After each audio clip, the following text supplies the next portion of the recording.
अस्सलाम वालेकुम नाज़रीन, मैं हूं मोहसिन शहजाद और आप देख रहे हैं मेरा यूट्यूब चैनल। नाज़रीन कराम, गुज़िश्ता रोज़ क्या होता है कि पाकिस्तान का जाना पहचाना नाम मारूफ मोटिवेशनल स्पीकर कासिम अली शाह साहब, उनकी बरहना तस्वीर सोशल मीडिया पर लीक होती हैं और वो वायरल हो जाती हैं।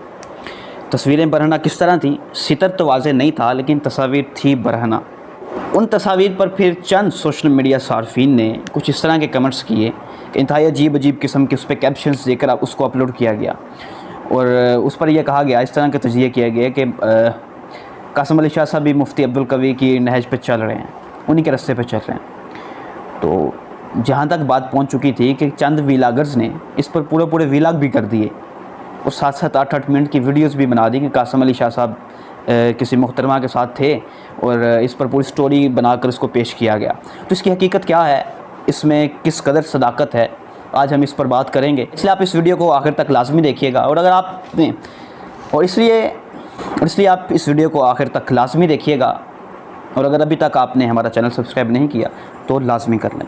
तो नाज़रीन कराम, हुआ कुछ इस तरह और होता है और ये कायनात में राइज है, ये एक फ़ितरी बात है कि जब चंद लोग इकट्ठे काम करते हैं, वो इकट्ठे एक जगह पे रहते हैं, तो उनमें से जब एक बंदा मेहनत करता है और वो चलते चलते अपनी मंजिल तक पहुंच जाता है, तो उसके साथ जो उसको देखने वाले होते हैं, जब वो पीछे रह जाते हैं तो वो उसकी कामयाबी को देखकर ऑटोमेटिकली उनके अंदर हसद की एक कैफियत आ जाती है।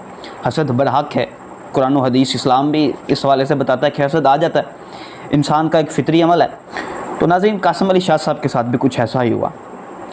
उनके घर का मोबाइल, उनका जो फैमिली मोबाइल था, वो हैक कर लिया गया किसी इसी तरह के बंदे की तरफ से जो उनसे जेलस था, जिसको उनसे मसला था। वो चाहता था कि इनसे अगर लाखों लोग मोहब्बत करने वाले हैं तो वो क्यों हैं, कम होने चाहिए।